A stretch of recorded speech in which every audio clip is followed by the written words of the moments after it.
नमस्कार, क्रिएटिव्ह कुकिंगमध्ये तुमच्या सर्वांचं स्वागत। आज आपण पनीर मखनी बनवणार आहोत, तेही घरच्या साहित्यात। घरात जे आपलं साहित्य अवेलेबल असतं त्या साहित्यापासून एकदम हॉटेल स्टाईल पनीर मखनी बनवणार आहोत। व्हाईट सॉस वगैरे सगळ्या गोष्टी आज आपण तयार करणार आहोत घरच्या घरी, घरच्या साहित्यात। सगळ्यात पहिल्यांदा इथे आपल्याला 200 ते 250 ग्रॅम पनीर घ्यायचं आहे। जर तुमच्या घरात पनीर बनवलेलं अवेलेबल असेल तुम्ही ते घेऊ शकता, किंवा तुम्ही बाजारातून विकत आणलं तरीही चालेल। त्याच्यानंतर आपल्याला या पनीरचे अशा प्रकारे चौकोनी चौकोनी तुकडे करून घ्यायचे आहेत। तुम्हाला ज्या शेपचे तुकडे आवडत असेल तुम्ही तो शेप बनवून घेऊ शकता या पनीरचा। याच्यानंतर आता एक प्लेट घ्यायची आहे आणि त्या प्लेटमध्ये आपल्याला हे सगळे पनीरचे तुकडे काढून घ्यायचे आहेत, जेणेकरून रेसिपीला आपल्या सोपं होईल। त्याच्यानंतर आपल्याला एक टोमॅटो घ्यायचा आहे आणि इथे टोमॅटो घेताना लक्षात ठेवा की टोमॅटो छान असा पिकलेला हवा, कच्चा टोमॅटो घेऊ नका, नाहीतर ती टेस्ट लागणार नाही तुम्हाला। सो त्याच्यासाठी आपल्याला आज आपण पिकलेला टोमॅटो घेतलेला आहे आणि असा जाडसर असाच आपल्याला तो चिरून घ्यायचा आहे। याच्यानंतर आपल्याला 2 ते 3 कांदे घ्यायचे आहेत। तुम्ही मीडियम साईजचे कांदे घेऊ शकता आणि जर तुमच्याकडे मोठ्या साईजचा कांदा अवेलेबल असेल तर तुम्ही तो मोठ्या साईजचा घेतला तरीही चालेल। अशा प्रकारे तो आता चिरून घ्यायचा आहे। याच्यानंतर आपल्याला एक शिमला मिरची घ्यायची आहे मोठ्या साईजची, त्याच्यामधले सगळे बी आपल्याला काढून घ्यायचं आहे आणि ही शिमला मिरची सुद्धा आपल्याला थोडी मोठी अशी चिरून घ्यायची आहे, जेणेकरून याची टेस्ट खूप छान लागते। व्हिडिओ आवडत असेल तर व्हिडिओ लाईक करा आणि जर तुम्ही चॅनलवर नवीन असाल तर चॅनलला सबस्क्राईब करा, जेणेकरून येणाऱ्या नवनवीन व्हिडिओजचे अपडेट तुम्हाला लगेच मिळतील। इथे आपल्याला 3 ते 4 मिरच्या घ्यायच्या आहेत आणि अशा मोठ्या अशा चिरून घ्यायच्या आहेत, जास्त बारीक करायच्या नाहीत। जर तुम्हाला जास्त तिखट आवडत असेल तर तुम्ही मिरचीचं प्रमाण वाढवलं तरीही चालेल। एक पॅन गरम करून घ्यायचा आहे आणि या पॅनमध्ये आपल्याला हे पनीरचे पीसेस घालून घ्यायचे आहेत। थोडंसं तेल घालायचं आहे, अर्धा ते 1 चमचा तुम्ही तेल घालू शकता। हे जे पीसेस आहे ते सगळे असे सुट्टे सुट्टे करून ठेवायचे आहे, जेणेकरून ते छान असे फ्राय होतील, एकमेकांना चिकटणार नाहीत। जास्तही फ्राय करायचं नाही तर पनीर आपलं थोडं कठीण होतं। मीडियम असं आपल्याला फ्राय करून घ्यायचं आहे, थोडंसं गोल्डन ब्राऊन। कोणत्याही एका बाजूने पनीर तुमचं गोल्डन ब्राऊन झालं की ते तुम्हाला काढून घ्यायचं आहे। आणि ही पनीर फ्राय करत असताना तुम्ही मीडियम आचेवरती किंवा लो आचेवरतीच फ्राय करा, हाय फ्लेमवरती करू नका, नाहीतर ते शिजलं जाणार नाही आणि ते लगेच करपलं जाईल। अशा प्रकारे आता हे पनीर आपलं फ्राय करून झालेलं आहे। हे आता आपल्याला एका प्लेटमध्ये काढून घ्यायचं आहे। हॉटेलमध्ये खूप काही वेगळं करत नाहीत, घरात जे साहित्य असतं त्यातूनच ती रेसिपी बनवतो। हॉटेलवाले सुद्धा त्याच साहित्यातून बनवतात, आज आपण त्याच साहित्यात घरी रेसिपी बनवणार आहोत। इथे आपल्याला 10 ते 12 काजू घ्यायचे आहेत। जर तुमच्याकडे काजू अवेलेबल नसतील तर तुम्ही इथे शेंगदाण्यांचा वापर केला तरीही चालेल, सेम टेस्ट तशीच लागणार आहे जशी हॉटेलमध्ये लागते। यानंतर जो आपण कांदा घेतला होता चिरून तो आपल्याला फ्राय करून घ्यायचा आहे, जास्त नाही करायचा, अर्धा ते 1 मिनिटासाठीच फ्राय करायचा आहे। आणि इथे जास्त भांडीसुद्धा भरवायची नाहीत। तोच पॅन घ्यायचा आहे ज्यामध्ये तुम्ही पनीर फ्राय केलं होतं।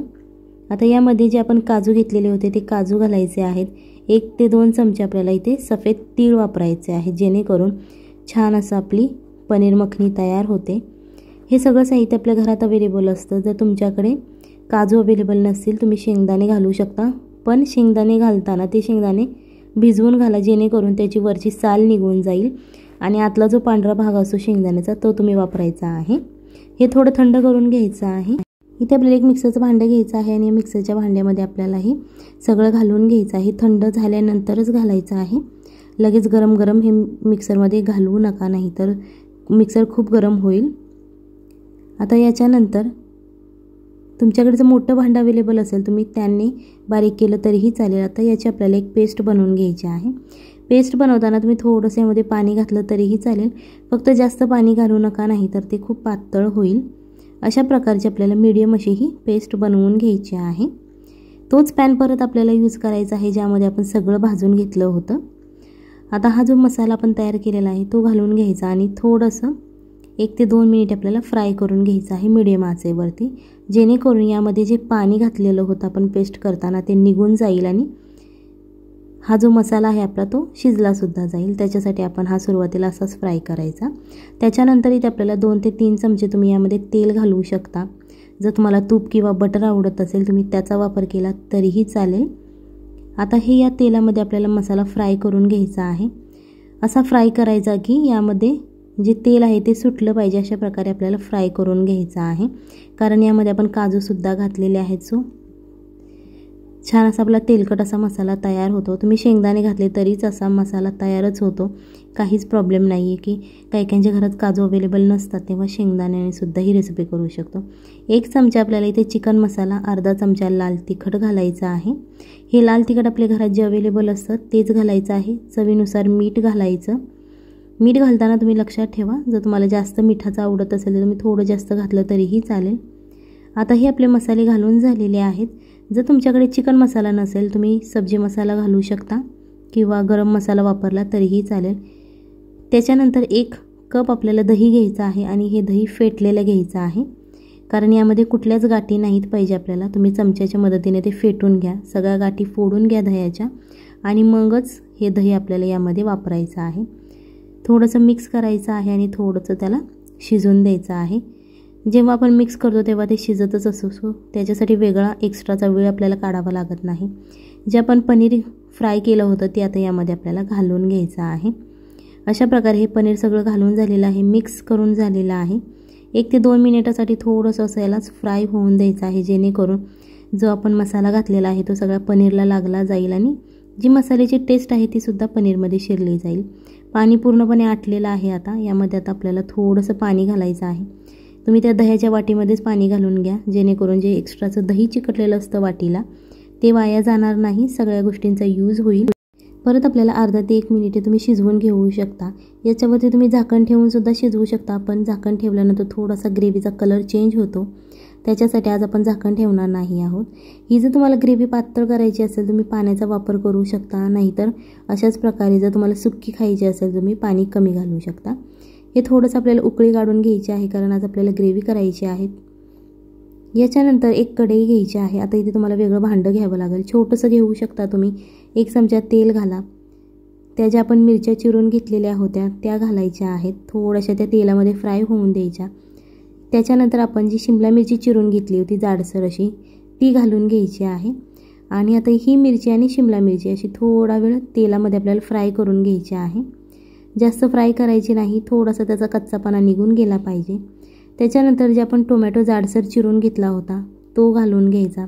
तुम्हाला दिसत असेल बघा, खूप छान असा कलर आलेला आहे सगळ्या भाजींना. चवीप्रमाणे मीठ घाला आणि या भाज्या आता अशा थोड्या फ्राय करून घ्यायच्या आहेत.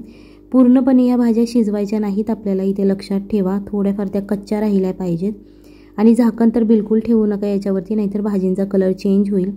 सो अशा प्रकारे आता या भाज्या अर्ध्या कच्च्या आपल्या फ्राय झालेल्या आहेत. आता आपण गॅस बंद करायचा आहे आणि थोडंसं अशा त्या मिक्स करायचे आहे, जेणेकरून जे आपण मीठ घातलेलं आहे ते छान असं आपल्या भाज्यांना लागलं जाईल. ही आता साईडला ठेवून घेणार आहोत. ही जी आपली पनीरची भाजी तयार झालेली आहे त्यामध्ये तुम्ही या सगळ्या भाज्या घालायच्या आहेत.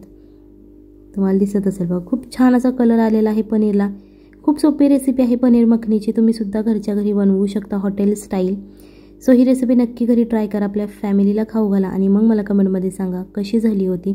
तुम्ही चपाती, रोटी किंवा भाताबरोबर खाल्ली तरीही चालेल, खूप छान टेस्ट लागते. जर तुम्हाला नान वगैरे बनवायचं असेल त्याच्याबरोबर सुद्धा तुम्ही ही रेसिपी बनवून खाऊ शकता. बरोबर 5 ते 6 माणसांसाठी ही रेसिपी तयार होते. नक्की घरी रेसिपी ट्राय करा, फॅमिलीला खाऊ घाला आणि मग मला कमेंटमध्ये सांगा. चला तर मग भेटूयात. Bye bye, Tata.